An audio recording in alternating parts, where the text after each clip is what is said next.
যাদের জিলাপি কোনোদিনও পারফেক্ট হয় না তাদের জন্য নিয়ে এলাম জিলাপির দূর সম্পর্কের বোন জুলুবিয়ার রেসিপি। আপনার বাসায় ময়দা চিনি থাকলেই বানিয়ে নিতে পারবেন ইরানের এই জনপ্রিয় মিষ্টিটি। বাহির থেকে মুচমুচে আর ভিতর থেকে রসালো এই জুলুবিয়াগুলো জিলাপি থেকে বানানো হাজার গুণ সহজ আর ক্রিস্পিও থাকে 2 দিন পর্যন্ত। আসসালামু আলাইকুম everyone, I am chef Ishika. Welcome back to I food channel. জুলুবিয়া বানানোর জন্য আমি প্রথমে একটি ফ্রাইং প্যানে দিয়ে দিলাম 3 টেবিল চামচ চিনি। এবার চুলার মিডিয়াম ফ্লেমে চিনিগুলোকে ক্যারামেল করে নিব। ক্যারামেলটা বানানোর প্রথম পর্যায়ে চিনিগুলোকে একদমই নাড়াচাড়া করার প্রয়োজন নেই। যখন চিনি নিজে থেকেই মেল্ট হয়ে যাবে তখন নেড়ে ছেড়ে ক্যারামেলটাকে তৈরি করে নিব। এখানে একটি বিষয় লক্ষ্য রাখতে হবে, ক্যারামেলটাকে অতিরিক্ত রান্না করে পুড়ে ফেলা যাবে না, তাহলে পরবর্তীতে জুলুবিয়াগুলো খেতে তিতা লাগবে। ক্যারামেলে খুব সুন্দর একটা লাইট গোল্ডেন ব্রাউন কালার চলে এসেছে। এবার দিয়ে দিলাম 4 টেবিল চামচ বাটার। আপনারা ইচ্ছে করলে এখানে বাটারের পরিবর্তে ঘি বা তেলও ব্যবহার করতে পারবেন। বাটারগুলো হালকা মেল্ট হয়ে যাওয়ার পর দিয়ে দিচ্ছি 3 কাপ রুম টেম্পারেচারে থাকা পানি। ক্যারামেলে পানি অ্যাড করার সাথে সাথেই হালকা দলা পাকিয়ে যায়, এতে ভয় পাওয়ার কোনো কারণ নেই। পানিটা গরম হতে হতে ক্যারামেলটা খুব ভালোভাবে মেল্ট হয়ে পানির সাথে মিশে যাবে।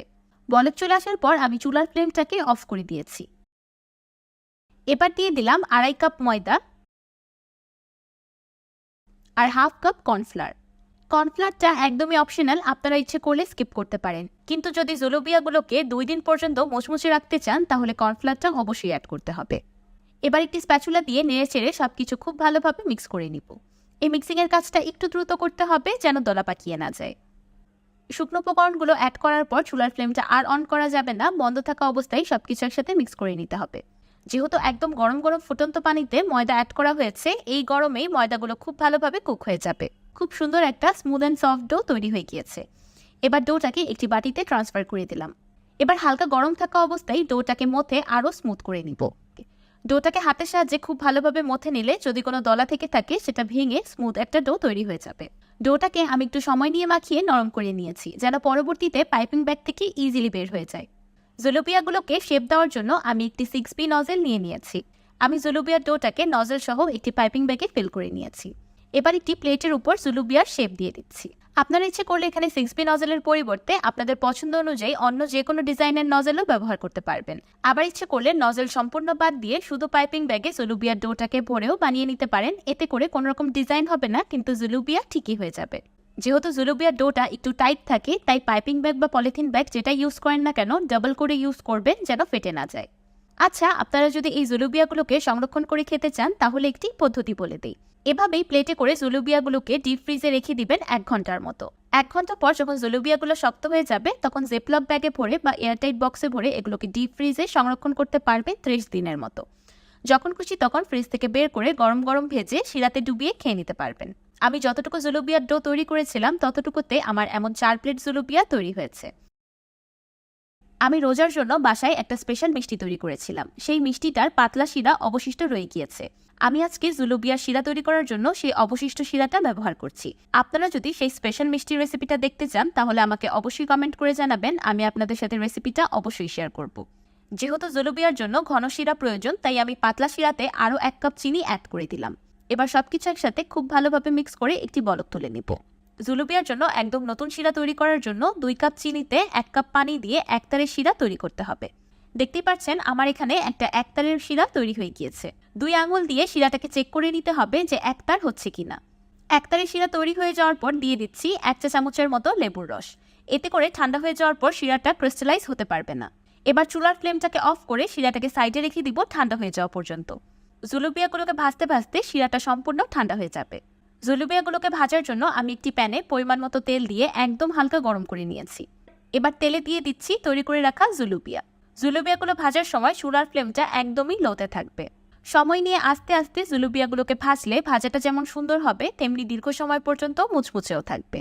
যেহেতু জুলুবিয়াগুলো খুব বেশি নরম তাই তেলে দেওয়ার পর একদমই নাড়াচাড়া করা যাবে না, এগুলো নিচ থেকেই তেলের উপর ভেসে উঠবে। এবার একটি কাঁটা চামচের সাহায্যে জুলুবিয়াগুলোকে উল্টে দিচ্ছি।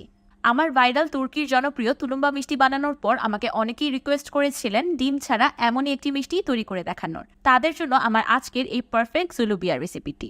রমজান মাস উপলক্ষে যদি এই জুলুবিয়া মিষ্টি একদিনও বানিয়ে না খান তাহলে তো পুরাই মিস হয়ে যাবে। ভাজতে ভাজতে জুলুবিয়াগুলোতে একটা সুন্দর লাইট গোল্ডেন ব্রাউন কালার চলে এসেছে। এবার এগুলোকে তেল ছেঁকে তুলে নিলাম।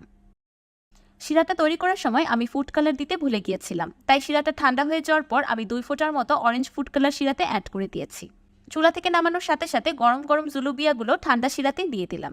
এগুলোকে বেশিক্ষণ শিরাতে ভিজিয়ে রাখার প্রয়োজন নেই, 1 মিনিট করে 2 পাশ 2 মিনিট সোক করে জুলুবিয়াগুলোকে শিরা থেকে তুলে নেব। দ্বিতীয় ব্যাচ ভাজার আগে তেলটাকে অবশ্যই আবারও ঠান্ডা করে নিতে হবে। অতিরিক্ত গরম তেলে জুলুবিয়াগুলোকে ভাজা যাবে না, তাহলে বাহিরের স্কিনটা দ্রুতই শক্ত হয়ে যাবে আর ভিতর পর্যন্ত কুক হবে না, তাহলে পরবর্তীতে জুলুবিয়ার ভিতরের রস অ্যাবজর্ব হতে অসুবিধা হবে। আপনারা ভাজার জন্য একটা বড় কড়াই ব্যবহার করতে পারেন, যেন অনেকগুলো জুলুবিয়া একসাথেই ভেজে নেওয়া যায়। তো তৈরি হয়ে গেল বাহির থেকে মুচমুচে ভিতর থেকে রসালো ইরানের জনপ্রিয় মিষ্টি জুলুবিয়া। এবার আমি আপনাদেরকে শুনিয়ে দিচ্ছি যে জুলুবিয়াগুলো কতটা বেশি মুচমুচে হয়েছে। এই জুলুবিয়াগুলো তৈরি করা আমার কাছে ডাল ভাত রান্নার চাইতেও বেশি সহজ মনে হয়। আমার তো মনে হয় যে কোনোদিনও মিষ্টি বানায়নি সেও প্রথম চেষ্টায় এই জুলুবিয়াগুলোকে তৈরি করে নিতে পারবে, তাও একদম পারফেক্টলি। এখন দেখাবো ম্যাজিক। একটি জুলুবিয়া ভেঙে দেখাচ্ছি। কতটা স্যাটিসফাইং, তাই না? জুলুবিয়াগুলো ভিতর থেকে এত রসালো হওয়ার পরেও বাহির থেকে একদমই সগি বা নরম হয়ে যায়নি। যারা জিলাপি বানাতে গিয়ে বারবার ব্যর্থ হয়েছেন বা জিলাপি বানানো ঝামেলার মনে হয়, তারা খুবই ইজিলি এই জুলুবিয়াগুলো বাসায় তৈরি করতে পারবেন। ব্যাটার ফার্মেন্টেশনের কোনো ঝামেলা নেই, মুচমুচে করার জন্য ইনো বা বেকিং সোডা অ্যাড করতে হয় না, খুব ইজিলি অল্প সময়ে তৈরি হয়ে যায়। আমার রেসিপি অ্যান্ড টিপস অ্যান্ড ট্রিক্সগুলো হুবহু ফলো করে আপনি যদি জুলুবিয়াগুলো বানান, তাহলে 2 দিন পর্যন্ত এমনই মুচমুচে থাকবে। ফ্রিজের বাহিরে নর্মাল রুম তাপমাত্রায় এই জুলুবিয়াগুলোকে সংরক্ষণ করে খাওয়া যাবে 7 দিনের মতো। একটা জুলুবিয়া খাওয়ার পর আপনার তো হাতই থামবে না, ইচ্ছে করবে খেতেই থাকি। এগুলো এতটা বেশি মজাদার। আমার আজকের এই জুলুবিয়ার রেসিপিটি আপনাদের কাছে কেমন লাগলো আমাকে অবশ্যই কমেন্ট করে জানাবেন। ভিডিওটি ভালো লাগলে একটি লাইক দিবেন আর আমার চ্যানেল সাবস্ক্রাইব করে আমার চ্যানেলের পাশেই থাকবেন। আল্লাহ হাফেজ।